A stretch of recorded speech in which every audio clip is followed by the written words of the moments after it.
Hunter is a pretty solid skill, and it's got a lot of variety.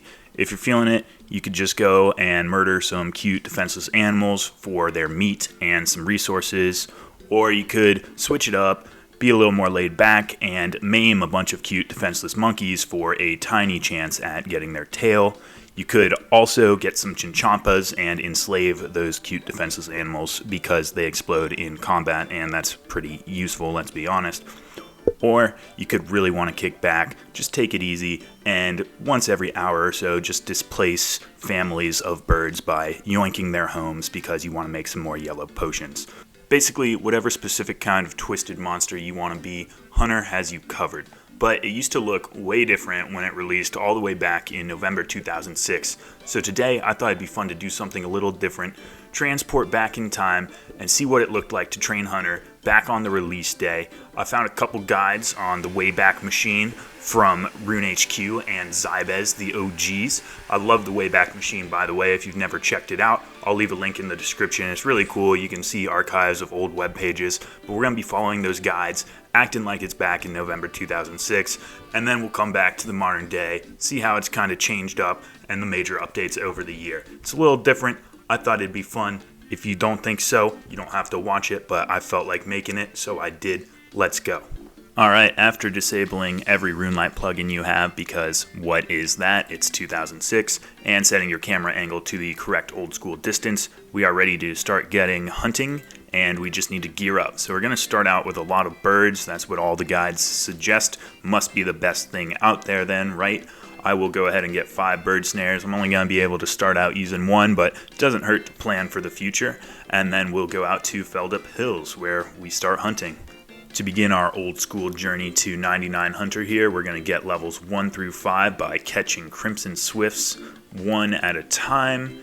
After, of course, talking to the hunter expert and learning everything we need to know about the skill, now we get to engage with this riveting content from 2006, wait for a Crimson Swift to spot our trap, and this is the gameplay loop. No circles from RuneLite letting me know that we've caught and killed a bird.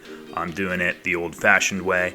It's honestly pretty relaxing. You don't really have to do very much between setting them up. You have some time to think, maybe wonder if playing this game is the best use of your time. Oh, no, don't do that. Could make you sad. Looks like here we go. We're getting another bird. Awesome. Alright, congratulations gamers. Now that you've caught 12 copper longtails and you're level 5 hunter, you get to move on to golden warblers out here in the desert by the runes of Oozer. You're going to catch 12 of these as well until we hit level 9 and get to move on to a different type of bird. What variety. Also, don't forget your water skins. Can't be dying in the desert, and a knife to refuel, because it's probably going to take you a little while, because guess how many traps we get to set up? Spoiler alert, it's 1. Upon hitting level 9 Hunter, we get yet another change of scenery. Now we have to catch 50 copper longtails, and by the time we get through that, we're going to be 19 Hunter, really close to using 2 traps at a time, but not quite there yet, and then we are going to switch into, you guessed it, another bird. From level 19 to level 33, we have to catch 130 tropical wagtails out here, but we have finally hit the 2-trap territory, so that's going to speed us up a lot. Once we knock out 150, we can finally leave the birds behind and move into Kebbits. I'm pretty excited for that. This has been very repetitive, but we'll get to move into some new engaging content very soon. Now we're level 33, moving on up in the hunter world, and had to get some Larupia clothing to look the part. You know, even the guide recommends this. It lets you camouflage a bit. And now from 33 to 53, we get to smush these Barbtailed Kebbits. I've been here for a little while, getting about 20k XP an hour, so in total you need to catch 705 of these. It's going to take you probably 5 to 6 hours to get to level 53, which is where we're going to make our next change. And you can only set 1 deadfall trap at a time, so we are back to that.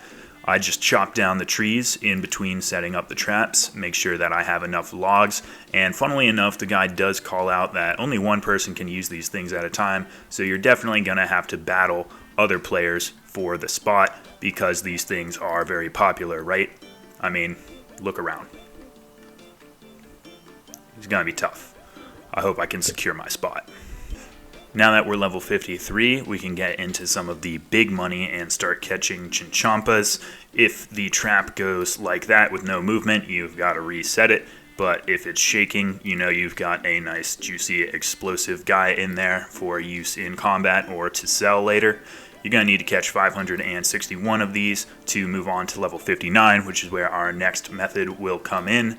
And that's probably going to take you about 5 hours, so enjoy. Once you put a pretty serious dent in the world population of Chinchompas, you get to move on to red salamanders. We're going to be here from level 59 until level 80, about 1.7 million experience, which is probably going to take you somewhere between 20 and 25 hours at my current rates. You need to catch a total of 6,391 red salamanders, you absolute monster. Now, once we hit level 80, we can get into our final method, which will carry us to 99. That's going to be red Chinchompas. Why don't we start those earlier when you can catch them in the 60s? I don't know, but we're following the guide. I guess we don't want to make money here. We want to be efficient, as we all did in 2006. So we're going to be staying here for a while. Now that you've hit level 80, you can do the final grind, red Chinchompas, all the way up to level 99. It's about 11 million experience and 42,000 or so red Chinchompas. Gonna make you some major bank, especially for back in the day. And when you finish it all out, you get a sick skill cape that is super rare, and you can do the emotes to flex on your friends. You're probably gonna be asked to do the emotes a lot because skill capes are indeed so rare. And this is going to take you probably 150 to 200 or so hours to get all the way to 99, so enjoy that. You'll have 5 traps though. I'm only level 73 on this account. Let's ignore that bit. And now that we've gone through the old school way of doing it, let's take a look at the modern method of getting to 99, how different things are, and when some major overhauls to Hunter have kind of come out and changed the skill for probably the better, because this point and click gameplay loop is what we all grew up with and love, but it definitely gets a little bit old. Alright, well that was fun, but back to reality, back to 2023, back to the grind fest. Level 1 through 9, we're going to get it instantly in the Varrock Museum. No reason to catch any birds when we could do this instantaneously. Hit level 9 and then move on. Now we're going to be able to do birdhouses. Larupia, what the hell is even that? We don't need this stuff. Leave that back in the day. This is 2023. We're sweating it out. Now that you're level 9, ever since way back in January 2018, we've had birdhouses as an amazing option for Hunter. We're still coming after birds, but this time we're being smart about it. We're getting them where they live, going straight to the source instead of hunting them way back at the hunting grounds. Super AFK, super chill, takes like an hour between runs. You get a few clicks in, you can go have a beer with the boys, come back, get some good Hunter XP, and just keep at it all the way up till 99, 90 straight levels, super chill. What an amazing update, honestly way better than how it used to be, but there are some new options for training in between if you feel like it that we'll go through now. On the off chance that you just happen to be a psychopath and you want to interact with your client more, then drift net fishing is for you. This came out back in September of 2017. It's the best Hunter XP in the game at level 44, and you get some really good fishing XP too. You can do your birdhouse runs in between if you're feeling that. And honestly, it's a lot more chill than having to check a trap every single time. You at least get 10 fish in before you have to do it, so still a lot better than the legacy methods from back in the day, in my opinion. If you just want to do this, it's pretty solid. All the way back in May 2016, we got the single most chill Hunter method in the game, in my opinion.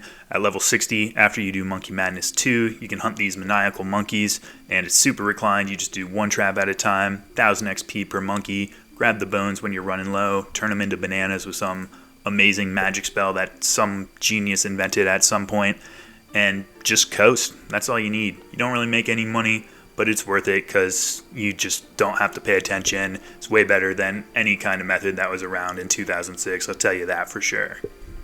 For the very last new age method here, we've got black Chinchompas. Same exact principle as the old stuff. More things change, the more they stay the same, as they say. But these came out back in March 2014 with the original Wilderness Revival, which went swimmingly, as we all know. It's the exact same principle, but they're worth more money and you get more XP. If you really want the fastest XP in the game to 99, this is the way to do it. I would recommend you just get monkey tails and do your bird's nests, but to each their own. If you want to do this, it's an option, and it's still better than what we had way back then. Well, that's the video for this week. I hope that you enjoyed it, and if you played back in the day, it brought back some memories, but also maybe made you appreciate some of the changes we've had that have improved the game. I know sometimes we don't like to see stuff switch around, but honestly, in many cases, it does end up being for the better. If you weren't around back in 2006 doing Hunter when it first came out, I hope you appreciate what my generation had to go through, going all the way to Felled Up Hills to do a little Hunter, and it was uphill both ways, snowing, miles and miles of walk every single day. It was brutal. You need to appreciate your elders. If you did enjoy it, please let me know down below. We can do another skill next time, maybe make this a little series, and make sure you check out the Wayback Machine if you're interested. It's honestly super, super cool. I really like that tool. Would love to use it a little more. Other than that, thank you for watching as always. See you in the next one.